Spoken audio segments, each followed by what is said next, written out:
Pronto pizzaiolo, c'est reparti pour une nouvelle liste de 5 erreurs courantes des pizzaiolos amateurs et professionnels. Si ce n'est pas déjà fait, je t'invite à aller regarder les 2 premiers volets que j'ai publiés sur ce même sujet. Cette liste est exhaustive et si tu as une question ou une erreur que tu aimerais que je traite dans une prochaine vidéo, je t'invite à me le faire savoir dans la barre des commentaires. N'oublie pas de t'abonner si ce n'est pas déjà fait, ainsi que d'activer la clochette afin de ne rien louper des prochaines sorties. Je t'invite également à télécharger mon e-book gratuit dans lequel je te fais part de mes bons tuyaux de pizzaiolo afin de commencer ton apprentissage en partant de zéro. Mais avant cela, générique. Commençons par la première erreur de cette liste qui est de trop fariner sous le plan de travail. Autrement dit, utiliser beaucoup trop de farine de fleurage. C'est un problème assez courant chez les débutants naturellement anxieux arrivés à l'étape de l'enfournage. La farine va certes faciliter cette étape, mais s'il y en a trop sous ta pizza, quand tu vas la glisser dans ton four, cette dernière va tout simplement brûler sous la croûte, laissant des résidus ainsi qu'un goût amer à ta pizza. Il y a un juste milieu. Quand tu étales ta pizza, tu peux fariner autant que tu veux. Mais quand tu déposes ton disque sur ton plan de travail ou ta pelle en bois avant de passer à l'étape de garnissage, il faudra à peine fleurer sous ta pizza. Autrement dit, y ajouter un soupçon de farine, ni plus ni moins. Je t'invite à regarder cette vidéo « Pourquoi ma pizza colle à ma pelle » dans laquelle je t'illustre les étapes d'enfournage avec une pelle classique et en bois afin que tu ne rencontres plus ce type de problème. Deuxième erreur, vouloir trop vite monter en hydratation. Dans la pizza comme dans beaucoup de domaines, au début, mieux vaut y aller petit à petit, surtout en l'absence de connaissances. Quand on parle d'hydratation d'une pâte, on va parler de la quantité d'eau que l'on va utiliser pour notre protocole exprimé en pourcentage.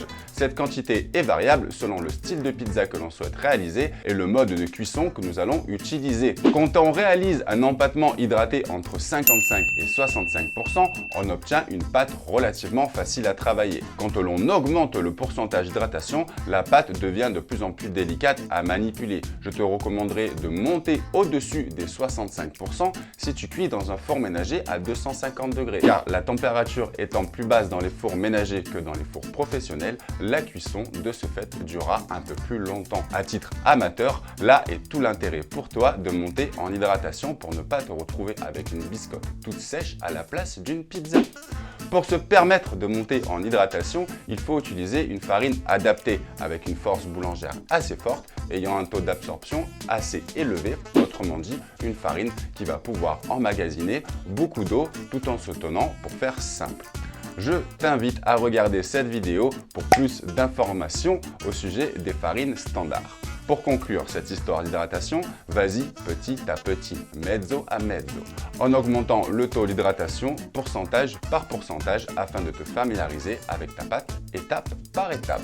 Cela nous amène à la troisième erreur, utiliser trop de levure. Ce n'est pas parce que ta pâte ne triple pas de volume en 1 heure que ta pizza ne sera pas bonne. Il y a souvent beaucoup plus de levure que ce qu'il en faut, chez les amateurs comme chez les professionnels. Trop de levure, tu la levure. Enfin, c'est une façon de parler. On a tendance à trop vouloir en mettre, alors que souvent quelques milligrammes suffisent. Les proportions de levure vont varier en fonction de plusieurs critères que seule la personne qui va réaliser sa pâte est en mesure de savoir. Soit le temps de fermentation souhaité, la température de fermentation et j'en passe. En fonction de certains facteurs, on va pouvoir déterminer la quantité de levure à utiliser et bien souvent, on en utilise bien plus que ce qu'il en faut. Résultat, on perd la maîtrise sur son empâtement, sa maturation et sa fermentation. On finit par se demander pourquoi je n'arrive pas à obtenir le même résultat à chaque fois alors que je réalise le même protocole. Cela est en lien direct avec la quatrième erreur, qui est de réitérer la même recette à chaque fois. Alors je sens que cela va en contrarier plus d'un. Mais sachez qu'en principe, un professionnel de ce qui touche de près ou de loin à l'art de la boulangerie qui est étroitement lié à celui de la pizza vous dira qu'une recette de pâte en tout genre se calcule en fonction de certains facteurs qui tournent entre autres autour de certaines températures mêlées à un temps ainsi qu'une température de fermentation souhaitée afin d'obtenir un résultat bien précis. Là, on rentre dans la maîtrise. Après, je suppose que beaucoup d'entre vous réalisent de très bonnes pizzas de temps en temps chez eux entre amis et la recette marche très bien, donc autant faire simple et bon, et en plus de cela, si ça marche à presque tous les coups. Mais si tu es en quête et désireux de t'améliorer et d'arriver à reproduire une super pizza autant avec un four ménager qu'avec un four à bois, tu te rendras très vite compte que tu n'obtiendras pas le même résultat en réitérant la même recette au gramme près dans différents cas de figure.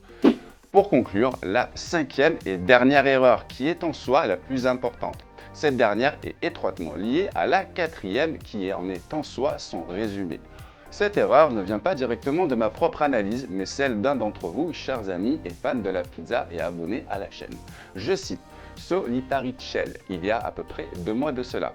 Pour moi, la plus grande erreur est de chercher une recette, un protocole défini et le suivre sans le comprendre.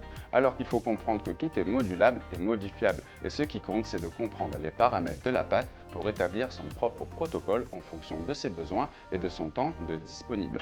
Merci à toi. Voilà Pizzaiolo, cette liste touche à sa fin. Avant de laisser la parole à notre ami Luigi pour le générique de fin, j'aimerais vous dire un grand merci à tous pour votre soutien dans vos commentaires et vos pouces en l'air. La chaîne de la Pronto Pizzaiolo Academy grossit de jour en jour. On a dépassé la barre des 1000 abonnés et en l'espace de quelques mois en partant de zéro.